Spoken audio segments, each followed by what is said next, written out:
The ISIS threat and how to deal with it were the subject of a major national security speech from Hillary Clinton that just ended a short time ago. The big question is, how does the former Secretary of State's plan differ from the one put forward by her old boss, the president?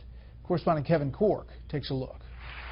Looking to build on her perceived foreign policy strength, Hillary Clinton today tried to draw a distinction between her policy plans and those of the man she hopes to replace as president, Barack Obama. We can't afford another major ground war in the Middle East.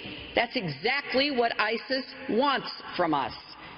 Shallow slogans don't add up to a strategy. In detailing her ideas to confront the terror threat in a speech at the University of Minnesota, Clinton tried to head off growing skepticism that her positions would essentially mirror the president's, making her an Obama 2.0. Indeed, the former Secretary of State's ideas don't really stray very far from the president's when it comes to the war on terror.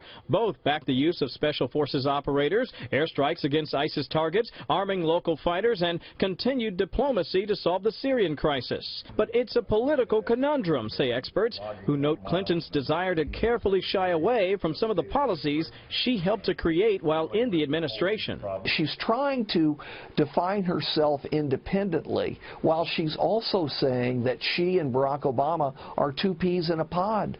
Well, even though politicians often have it both ways, they can't do it in some cases, and this is one. Some of the policy areas where the two have parted company could end up hurting Clinton with swing voters who blamed the president for being ineffective in the war on terror. Clinton, for example, supported regime change in Iraq and Libya, where critics now argue power vacuums left by Saddam Hussein and Muammar Gaddafi have been filled by terror groups like ISIS. And while Clinton has publicly argued for a more assertive posture toward Russia and Syria, echoing her memoir Hard Choices, she's also endorsed the president's ISIS strategy.